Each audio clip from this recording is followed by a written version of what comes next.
سيدنا محمد وعلى آله وصحبه أجمعين أما بعد اللهم رب اشرح لي صدري ويسر لي أمري واحلل عقدة من لساني يفقهوا قولي وما توفيقي إلا بالله عليه توكلت وإليه أنيب الله سبحانه وتعالى നാം ഒരുമിച്ച് കൂടിയത് ഒരു സ്വാലിഹായ സംക്രമമായി നമ്മിൽ നിന്നും സ്വീകരിക്കുമാറാകട്ടെ. നമ്മുടെ ദോഷങ്ങളൊക്കെ പൊറുക്കാൻ അല്ലാഹു തആല ഇതൊരു കാരണമാക്കി തരുമാറാകട്ടെ. നമ്മുടെ കൂട്ടത്തിൽപ്പെട്ട ആളുകൾ, നമ്മുടെ കാരണവന്മാരൊക്കെ മൺമറഞ്ഞു പോയിട്ടുണ്ട്. നമ്മുടെ പള്ളിക്ക് ചുറ്റും മധ്യവിശ്രമം കൊള്ളുന്നുണ്ട്. അവരുടെ കബറിടം അല്ലാഹു തആല വിശാലമാക്കി കൊടുക്കുമാറാകട്ടെ. ജീവിതത്തിൽ ചെയ്തതായ നന്മകൾ അല്ലാഹു തആല പരിപൂർണമായും സ്വീകരിക്കുമാറാകട്ടെ. വന്നുപോയ തിന്മകളൊക്കെ അല്ലാഹു തആല പുറത്തുകൊടുത്ത് മാപ്പാക്കി കൊടുക്കുമാറാകട്ടെ. അവരെ നമ്മയും ജന്നാത്തുൽ ഫിർദൗസിലും ജന്നാത്തുൽ നഈമിലും അല്ലാഹുവിന്റെ റഹ്മത്ത് കൊണ്ട് ഒരുമിച്ച് കൂട്ടി അനുഗ്രഹിക്കുമാറാകട്ടെ. പ്രിയമുള്ള മുഅ്മിനീങ്ങളെ, ഒരു മനുഷ്യനെ സംബന്ധിച്ചിടത്തോളം സുദീർഘമായ ഒരു യാത്രയിൽ വിശ്രമിക്കാൻ ഇറങ്ങിയ ഒരു സ്ഥലമാണ് ദുനിയാവ് എന്നുള്ളത്.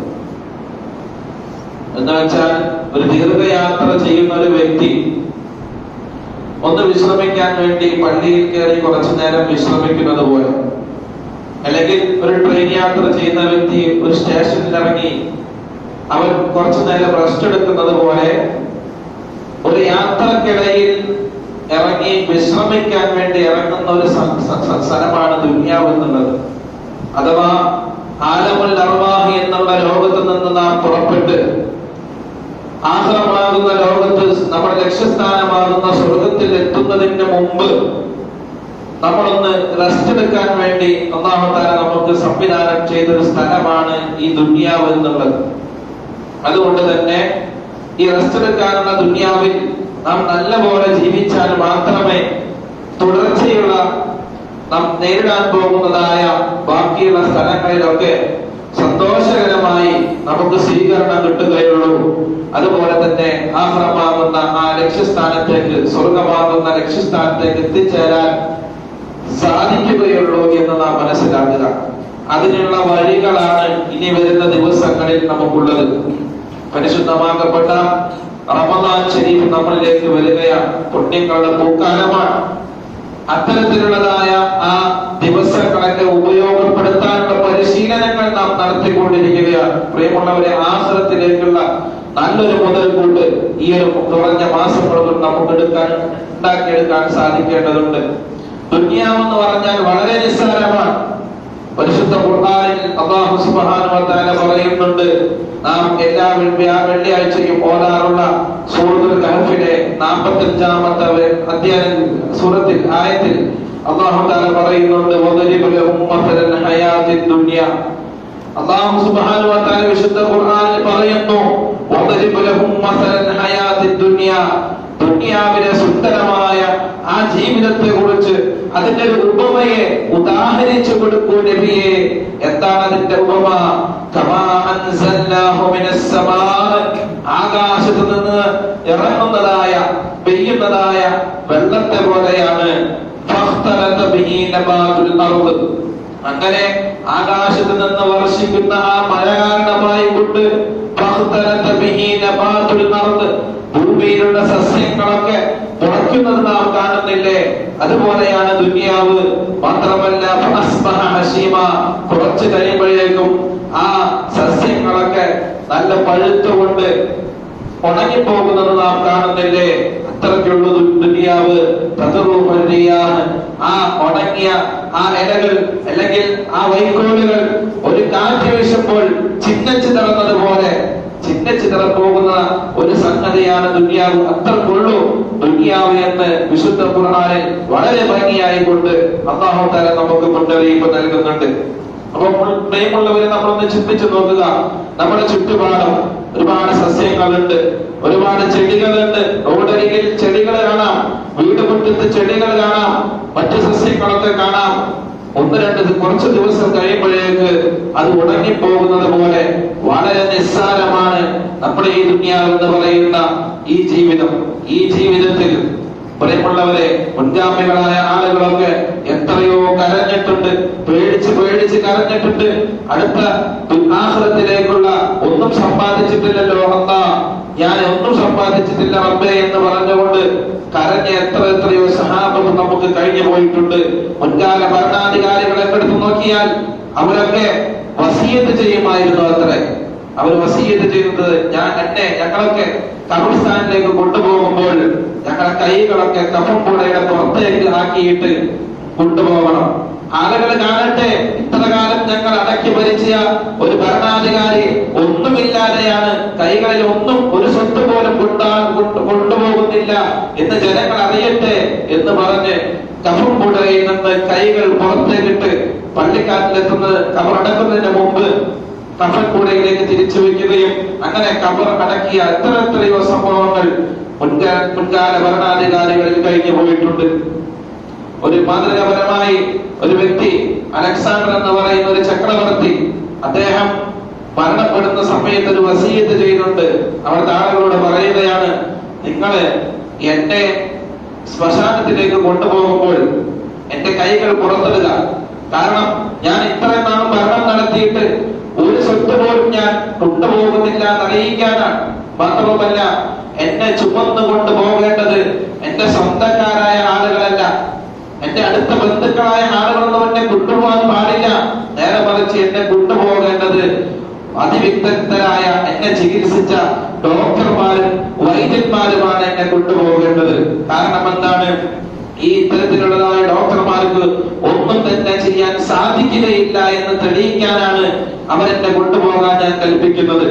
അതുപോലെ തന്നെ കൊണ്ടുപോകുമ്പോൾ എന്റെ സമ്പത്തുകളൊക്കെ വലിച്ചെറിഞ്ഞുകൊണ്ട് അതിന്റെ മുകളിലൂടെ കൊണ്ടുപോകണം. കാരണം ഇത്രയും നാളും ഞാൻ അധ്വാനിച്ച അധ്വാനമൊന്നും ഈ സമ്പത്തൊന്നും എനിക്ക് ഉപകരിച്ചിട്ടില്ല, ഒന്നും എനിക്ക് കൊണ്ടുപോകാൻ സാധിക്കില്ല എന്ന് സമൂഹം കാണട്ടെ എന്ന് പറഞ്ഞ ഒരു ഭരണത്തോളമുള്ളൂ. നമ്മൾ എത്ര വലിയ സുഖസുന്ദരമായി ജീവിച്ചാലും ആശ്രമാകുന്ന ലോകത്തേക്ക് ചെല്ലുമ്പോൾ നമുക്ക് സമ്പാദ്യമായിട്ട് എന്തെങ്കിലും നമ്മുടെ കയ്യിൽ ഉണ്ടാവണം. ഇല്ലെങ്കിൽ നമ്മൾ ഈ ദുനിയാവിൽ നിന്ന് മൺമറയുന്നതോടുകൂടെ നമ്മുടെ അടുത്തുള്ളതായ ആയിരങ്ങളോളം വർഷം ജീവിക്കേണ്ടതായ ആ ജീവിതത്തിൽ നാം പരാജയപ്പെട്ടു പോകും. അല്ലാഹു തആല കാത്ത് രക്ഷിക്കത്തോളമുള്ളൂ. നമ്മൾ എത്ര വലിയ സുഖസുന്ദരമായി ജീവിച്ചാലും ആശ്രമാകുന്ന ലോകത്തേക്ക് ചെല്ലുമ്പോൾ നമുക്ക് സമ്പാദ്യമായിട്ട് എന്തെങ്കിലും നമ്മുടെ കയ്യിൽ ഉണ്ടാവണം. ഇല്ലെങ്കിൽ നമ്മൾ ഈ ദുനിയാവിൽ നിന്ന് മൺമറയുന്നതോടുകൂടെ നമ്മുടെ അടുത്തുള്ളതായ ആയിരങ്ങളോളം വർഷം ജീവിക്കേണ്ടതായ ആ ജീവിതത്തിൽ നാം പരാജയപ്പെട്ടു പോകും. അല്ലാഹു തആല കാത്ത് രക്ഷിക്കും. നിങ്ങൾ നോക്കിയാൽ മതി. എന്ന് വെച്ചാൽ എപ്പോഴും ഏത് സന്ദർഭത്തിലും മഹാനായ അബൂബക്കർ സിദ്ദീഖ് റളിയല്ലാഹു അൻഹു കരഞ്ഞുകൊണ്ട് ജീവിച്ചിരുന്നു. കാരണം നാളെ ആഖിറത്തിൽ വിജയിക്കാൻ സാധിക്കുമോ, എന്റെ ഇബാദത്തുകളൊക്കെ അല്ലാഹ് ഇഷ്ടപ്പെടുമോ എന്നിങ്ങനെ ആലോചിച്ച് വളരെയധികം കരഞ്ഞിരുന്ന ഒരു സ്വഹാബിയാണ് അബൂബക്കർ സിദ്ദീഖ് റളിയല്ലാഹു അൻഹു. പ്രിയമുള്ളവരെ, നമ്മൾ ചിന്തിക്കുക, നമ്മൾ മുസ്ലിമായി ജീവിച്ചു എന്ന് കരുതി, മുസ്ലിമായി ജനിച്ചു എന്ന് കരുതി നമുക്കൊരിക്കലും സ്വർഗം എനിക്ക് ഉറപ്പാണ് എന്ന് അവകാശപ്പെടാൻ ഒരാൾക്കും സാധ്യമല്ല. സ്വർഗം കൊണ്ട് നിർബന്ധമായ ഒരു സഹാബിയുടെ അവസ്ഥയാണ് നാം കേട്ടത്. അത്രത്തോളം ആഖിറത്തെ കുറിച്ച് പേടിച്ചിരുന്നു. നമ്മൾ മുസ്ലിമായി എന്നത് കൊണ്ട് ഒരിക്കലും സ്വർഗത്തിൽ പ്രവേശിച്ചു കൊള്ളണമെന്നില്ല. എപ്പോഴും നിരന്തരമായി ഖാലിഖായ റബ്ബിനെ നാം കൈകൾ ഉയർത്തിക്കൊണ്ട് ദുആ ചെയ്യണം. റബ്ബേ, എന്റെ ഇബാദത്തുകളൊക്കെ നീ സ്വീകരിക്കണേ അല്ലാ, എന്റെ നിസ്കാരങ്ങളൊക്കെ നീ സ്വീകരിക്കണേ അല്ലാ, ഞാൻ ചെയ്യുന്ന സ്വതക്കകളും മറ്റു കർമ്മങ്ങളൊക്കെ നീ സ്വീകരിക്കണമെന്ന് നിരന്തരം ദുആ ചെയ്യേണ്ട ഒരു സന്ദർഭം കൂടിയാണ് ഇനി വരാനിരിക്കുന്ന ദിവസങ്ങൾ. എല്ലാ ദിവസവും നിത്യമായി ചെയ്യേണ്ട കാര്യങ്ങളാണ്. പ്രത്യേകിച്ച് റമദാനൊക്കെ കടന്നു വരുമ്പോ നല്ല ഉഷാറായിക്കൊണ്ട് ഇബാദത്തിന് ഒരുങ്ങിക്കൊണ്ടായിരിക്കണം നാം ഓരോരുത്തരും വരേണ്ടത്. മഹാന്മാരായ താബിഈങ്ങളിൽപ്പെട്ട ഒരു സഹാബി, ഒരു വ്യക്തി, മഹാനായ ഇബ്നു അബീ മുലൈക് എന്ന് പറയുന്ന ഒരു സഹാബി, മഹാനവർകൾ അവിടുന്ന് പറയുകയുണ്ടായി, അദ്റക്തു സനാതീന മിൻ അസ്ഹാബിൻ നബി സല്ലല്ലാഹു അലൈഹി വസല്ലം, മുത്തുനബി സല്ലല്ലാഹു അലൈഹി വസല്ലം തങ്ങളുടെ സ്വഹാബകളിൽ നിന്നും 30 ആളുകളെ ഞാൻ കണ്ടിട്ടുണ്ട്. എന്ന് വെച്ചാൽ താബിഈൻ എന്ന് പറഞ്ഞാൽ സ്വഹാബികളെ കണ്ട ആളുകൾ, മുത്തുനബി സല്ലല്ലാഹു അലൈഹി വസല്ലം പദങ്ങളെ കണ്ട് സഹവസിച്ച ആളുകൾ സ്വഹാബി എന്ന് പറയുന്നു. സ്വഹാബികളെ കണ്ട ആളുകളാണ് താബിഈങ്ങൾ. ആ താബിഈങ്ങളിൽപ്പെട്ട മഹാനവറുകൾ പറയുകയാണ്, 30ഓളം സ്വഹാബികളെ ഞാൻ കണ്ടു. കുല്ലുഹും യഖാഫു നിഫാഖ അലാ നഫ്സിഹി, എല്ലാവരും അവരുടെ ശരീരത്തിന്റെ മീതെയുള്ളതായ നിഫാഖിനെ ഭയപ്പെട്ടിരുന്നു. അഥവാ അല്ലാഹുവേ, എന്റെ ഈമാൻ വല്ല പിഴവുകളും സംഭവിച്ചിട്ടുണ്ടോ, മരണസമയത്ത് എന്റെ ഈമാൻ രക്ഷപ്പെടുമോ, എന്റെ ആഖിബത്ത് രക്ഷപ്പെടുമോ, ഇങ്ങനെ തുടങ്ങി നിരന്തരം അല്ലാഹുവിലേക്ക് ഖേദിച്ചുകൊണ്ട് കരഞ്ഞ് ഖേദിച്ച് നടന്നവരായിരുന്നു സഹാബാക്കളെന്ന് മഹാന്മാരായ താബിഈങ്ങൾ നമ്മെ പഠിപ്പിക്കുന്നുണ്ട്.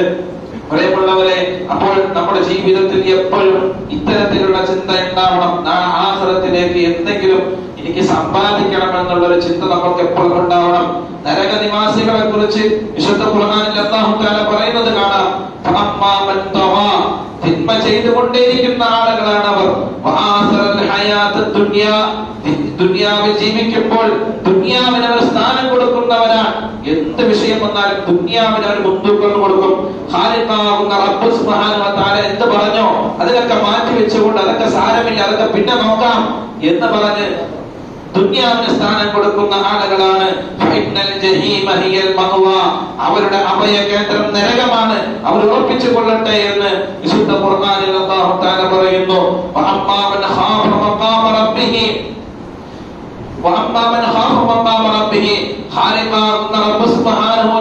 മുമ്പിൽ എനിക്ക് എഴുന്നേറ്റ് നിൽക്കണമല്ലോ, റബ്ബിന്റെ മുമ്പിൽ ഞാൻ എഴുന്നേറ്റ് നിന്ന് സമാധാനം പറയേണ്ട ആളാണല്ലോ എന്ന് ആലോചിച്ചുകൊണ്ട് അല്ലാഹുവിനെ പേടിച്ച്